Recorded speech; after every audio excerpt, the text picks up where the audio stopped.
I'm not in your HOA. Those 5 words got me handcuffed on my own front porch.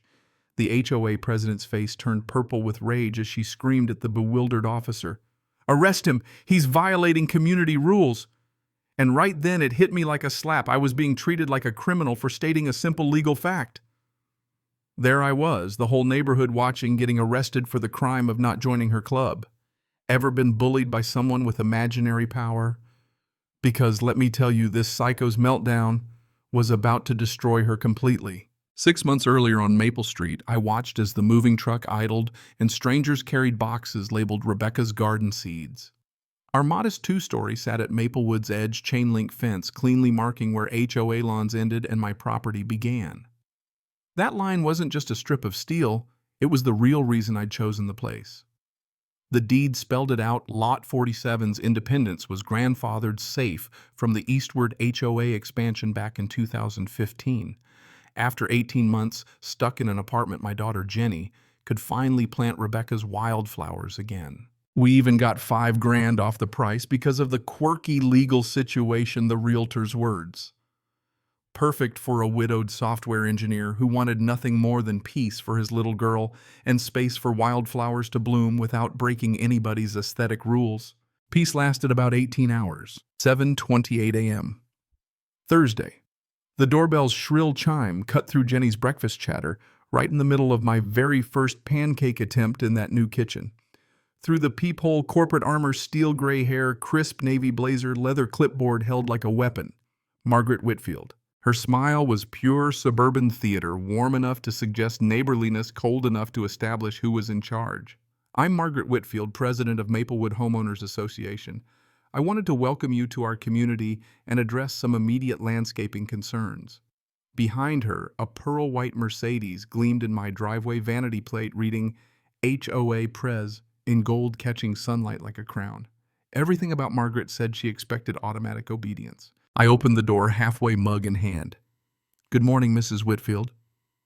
Thanks for the welcome, but let me clarify right away, my property falls outside the HOA. I verified that thoroughly before buying." She didn't even flinch, just a tightening on her clipboard.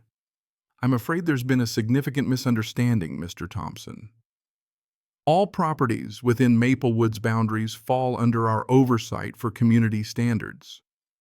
These botanical irregularities," she gestured toward Rebecca's wildflowers, clear disgust on her face, "constitute violations of Aesthetic Standard 4.2. Immediate remediation is required." That word remediation hit like a slap. Behind me, Jenny's cereal spoon clinked in her bowl as she tried to listen in without being obvious.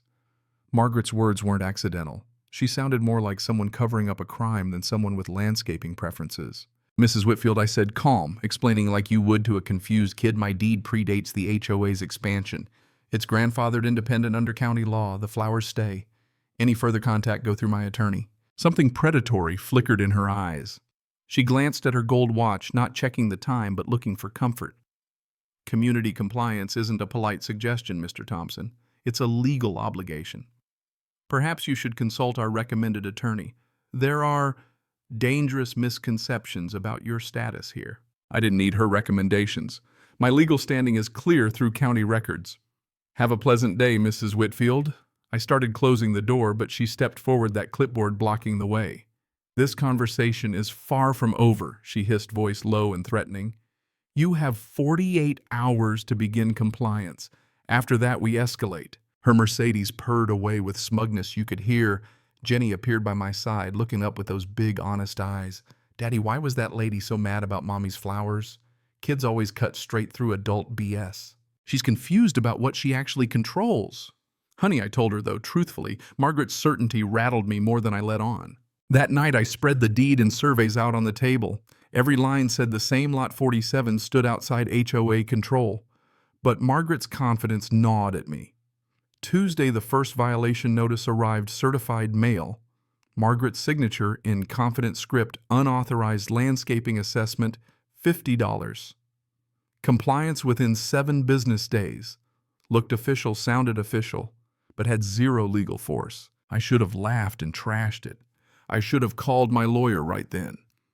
But I just filed it away and kept tending Rebecca's garden, convinced the truth would protect us. That night, Jenny asked from her bedroom window, Do you think Mommy knows we planted her favorites? Her voice was so small. She knows everything that matters to us, sweetheart, I promised. I didn't realize someone else had been watching too, someone who decided our family didn't matter at all. Thursday, the second notice, $75 for repeated noncompliance. Deadline shortened. Legalese. Thicker the envelope, fancy enough to scare anybody who didn't know better. I stuck it with the first. My own little collection of suburban terrorism disguised as community standards. That evening, I called Patterson, the county legal aid guy. Free consult. His office was full of battered hardwood and sunbeams, walls lined with law degrees and photos of families who'd clearly lost their own HOA battles. He reviewed my documents deadpan. Your deed's rock solid. HOA has zero legal standing, period. But he leaned back, eyes tired. I've seen Margaret's methods before. She doesn't retreat even when she's legally wrong. 3 families in 2 years, all protected by loopholes, all forced to sell below market after endless harassment. She makes life unbearable not through law, but through manufactured neighbor hostility, bogus paperwork, and social pressure, he said, handing me his card. When she escalates, and she will call me. Saturday, her first tactical strike. Mrs. Anderson's sweet lady who brought cookies when we moved in showed up wringing her hands. Margaret called a meeting. She showed us photos of your garden, said it had hurt our property values. The trap was clear. Margaret had weaponized fear of lost money to make my neighbors pressure me. Mrs. Anderson, my lot is outside the HOA, I said, careful not to shoot the messenger. Oh, I believe you, she whispered. But Margaret showed us paperwork, purchase agreements, signatures. Looked real convincing. Rage boiled under my skin. Margaret was forging documents, poisoning the well. That night I set up cameras. Jenny helped, asking, why do we need to watch the watchers? That kid's wisdom, I swear. As I finished mounting the last one, Margaret's Mercedes crawled by, her gaze cold, calculating how to overcome new obstacles. The next casualty came quick. Daddy Jenny cried from the yard. Rebecca's favorite bachelor buttons were brown and dying. Not random, not disease, but deliberate. Security footage caught at 2:17 a.m. Flashlights, 2 figures, Margaret's shape unmistakable. A taller man, garden tools, spray bottles, commercial herbicide designed to kill native plants while looking natural. Kneeling with Jenny, watching her touch the poison petals, something in me shifted.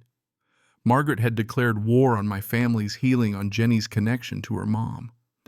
Can we save them, Daddy? She whispered, tears in her eyes.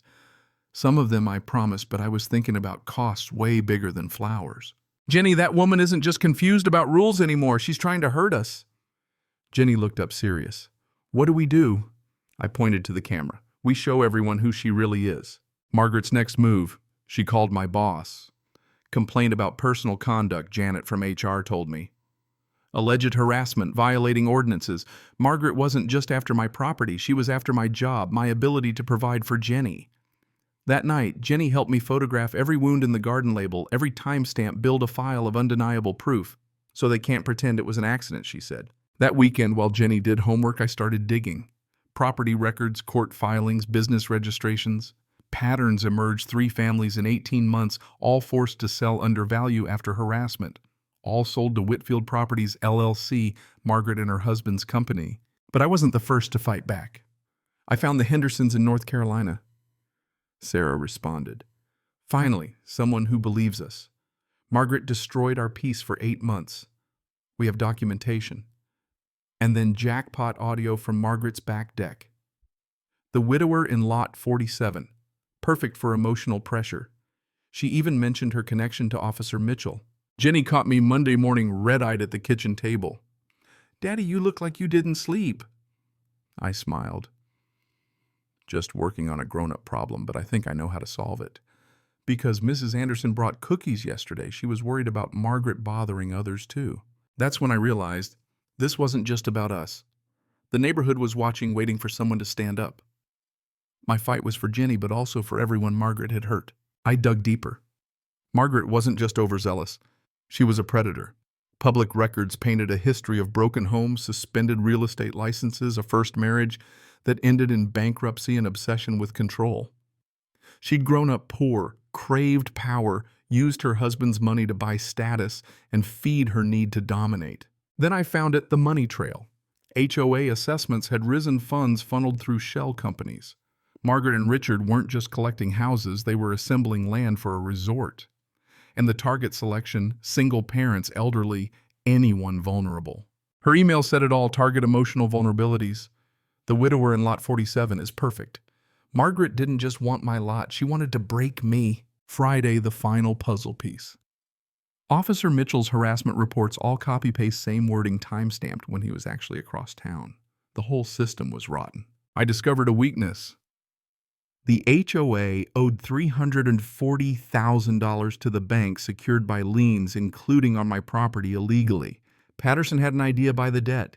You'll become the creditor. Her weapon becomes yours. But it's risky if it fails. You lose everything.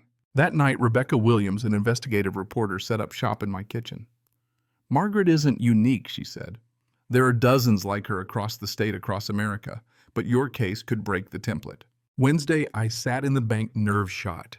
4 hours of paperwork, and suddenly I owned the HOA's debt.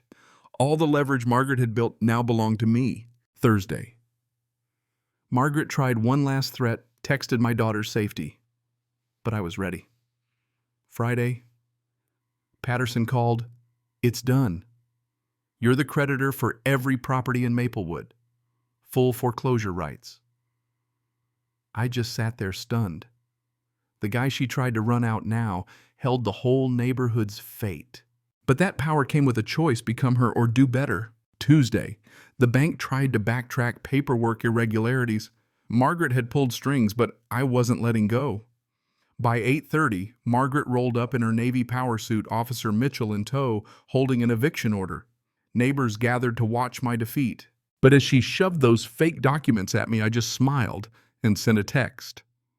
3 minutes later, Patterson arrived, Williams' news van, behind him cameras rolling. Patterson produced the real documents. Mr. Thompson is now creditor for all properties here. The HOA's debt is paid. Margaret's reign is over. The crowd erupted, phones out, neighbors cheering as Margaret's face cycled from disbelief to terror. Impossible, she shrieked. This is fraud. He can't afford it. I just shrugged. You taught me about controlling information, Margaret. Misdirection. The bank said exactly what I wanted. Rebecca Williams pressed her. Is your hatred for certain families connected to your own humble background? Margaret's mask cracked. I deserve better than this trailer trash existence, she sobbed. I worked too hard, sacrificed too much. Officer Mitchell finally stepped up. Ma'am, I need you to leave the property. Margaret sputtered. But I'm the president. This is my neighborhood. Not anymore, I said, showing the deed. You're trespassing on property I now control. As Margaret was escorted away, the neighborhood cheered Rebecca's wildflowers blooming in the yard. Williams asked, how does it feel to go from target to owner? I looked at Jenny in the window and said, it feels like justice. But there's more work to do. Over the next days, Margaret's life unraveled. Her husband filed for separation. Her real estate license got suspended, and the community center filled with people sharing stories of what they'd suffered under her rule. I called a meeting not to make new rules, but to start healing. Margaret was made to apologize face by face, stripped of every ounce of fake authority. Then, with the greatest irony, I cited her for property violations: her own grass too tall, mailbox not matching roses, not native wildflowers. The crowd laughed. Welcome to my HOA, Margaret. I gave her a choice: stay and follow the rules, leave quietly or face charges. She chose to leave, handed me her resignation letter, suitcase in hand, apologizing for the flowers. Rebecca Williams' story went nationwide. HOA reform swept the state. Maplewood estates went from tyranny to cooperation. Real democracy, families working together, property values actually rising. Jenny led Justice Club every Saturday. The Wildflower Garden, now a memorial, sent seeds to families fighting HOAs everywhere. 6 months later, as Jenny ran barefoot through the Wildflower Commons and neighbors shared stories under the sun, she asked, do you miss the quiet life? I smiled, arm around her shoulder. Some fights choose you, sweetheart. And when they do, you fight not just for yourself, but for everyone after. That's home. Not perfect lawns and matching mailboxes, but people willing to stand for each other.